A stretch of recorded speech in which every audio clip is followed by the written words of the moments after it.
Good morning बच्चों हमारे द्वारा 14 चैप्टर के क्वेश्चन आंसर सॉल्व किए जाएंगे। सबसे पहले मल्टीपल चॉइस क्वेश्चन है, पेज नंबर 89 अपने निकाल लीजिए बुक में। यहाँ पर सबसे पहले क्वेश्चन में दे रखा है, निम्न में से शुद्ध अप्रत्यक्ष कर ज्ञात किया जाता है, सकल अप्रत्यक्ष कर माइनस अनुदान। ये जो पहला वाला ऑप्शन दे रखा है यही आपका फॉर्मूला शुद्ध अप्रत्यक्ष कर का होता है। आय के सेकंड क्वेश्चन है आपके, आय के चक्राकार प्रवाह के विचार का प्रतिपादन किसने किया था? आय के चक्राकार प्रवाह के फ्रैंकाइज क्विज़ने के द्वारा किया गया था। ये आपके फर्स्ट पेज जहाँ पर ये चैप्टर स्टार्ट हो रहा है वहाँ पर लास्ट सेकंड कॉलम के लास्ट में दिया हुआ है।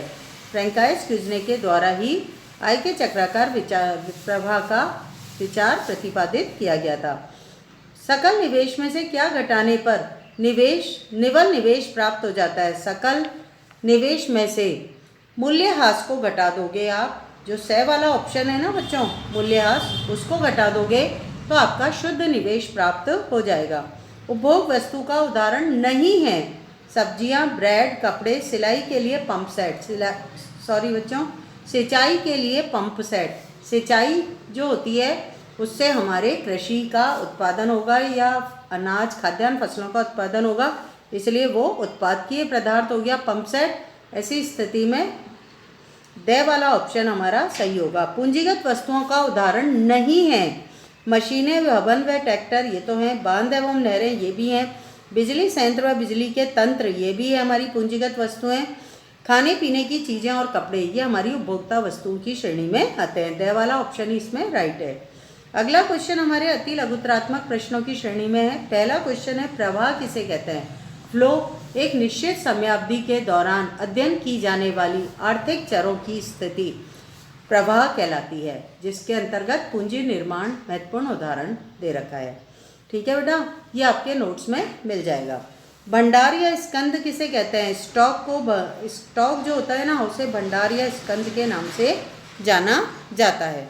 नेक्स्ट है फिर आपके राष्ट्रीय आय के चक्राकार प्रवाह क्या है? राष्ट्रीय आय के चक्राकार प्रवाह अर्थव्यवस्था में आय, व्यय और उत्पादन से के प्रभावों की चक्रीयता, जो चारों क्षेत्रों के मध्य परिवार, फर्म, सरकार और विदेश के मध्य पाई जाती है, को ही आय का चक्राकार प्रवाह कहते हैं। फिर है आपके चौथा क्वेश्चन इसमें, आय के चक्राकार प्रवाह का मॉडल के दो क्षेत्र कौन कौन से हैं? एक तो आपके परिवार है, दूसरा आपकी व्यवसायिक फर्में हैं। फिर 5वें नंबर पर दे रखा है मध्यवर्ती वस्तुएं, इससे क्या अभिप्राय है? ये भी आपके नोट्स में मिल जाएंगी। वे वस्तुएं जिन्होंने अपनी उत्पादन की सीमा रेखा को पार नहीं किया है, जिनके रूप, आकार और मूल्य में अभी वृद्धि होना बाकी है, जो एक फर्म से दूसरे फर्म की ओर बेची जाती हैं, मध्यवर्ती वस्तुएं कहलाती हैं। नेक्स्ट है फिर बच्चों आपके स्टॉक और प्रवाह में अंतर, ये आपने नोट्स में कर लिया है। उपभोग वस्तु और पूंजीगत वस्तुओं के अंतर को संक्षेप में वर्णन कीजिए, ये भी आपने नोट्स में कर लिया है। अगला क्वेश्चन, सकल और शुद्ध निवेश को समझाइए, ये भी आपने नोट्स में कर लिया है। मूल्यह्रास के आशय से स्पष्ट कीजिए, ये भी आपके नोट्स में है। सामान्य निवासियों की अवधारणा को समझाइए, सामान्य निवासी किसे कहते हैं? ये मैंने आपको समझाया था आपकी बुक में पेज नंबर 88 पर सामान्य निवासी सेकंड पैराग्राफ में मिल जाएगा। हेडिंग जहाँ पर डली हुई है वहाँ पर सेकंड पैराग्राफ में आपको सामान्य निवासी की अवधारणा मिल जाएगी। नहीं लिखा हुआ है तो आप क्वेश्चन को सॉल्व कर लें। फिर आय के चक्राकार प्रवाह को उचित रेखाचित्र की सहायता से विस्तार पूर्वक समझाइए। डिटेल में आपके द्वारा आय का चक्राकार प्रवाह आपकी कॉपी में किया हुआ है। निम्नलिखित पर संक्षिप्त टिप्पणी, उपभोक्ता वस्तुएं, पूंजीगत वस्तुएं, मध्यवर्ती वस्तुएं आपने कर रखी हैं। स्टॉक और प्रवाह में भेद, ये भी आपका करा हुआ है टॉपिक। और फिर सकल एवं शुद्ध निवेश, ये भी आपका टॉपिक करा हुआ है। यहाँ ये चैप्टर फिनिश हो चुका है बच्चों। अब हमारे द्वारा 15 चैप्टर नहीं पढ़ा जाएगा, क्योंकि हमारे सिलेबस से कट हो चुका है। फिर उसके बाद 16 चैप्टर है, जिसमें हम राष्ट्रीय आय के मापन की विधियों का अध्ययन करेंगे।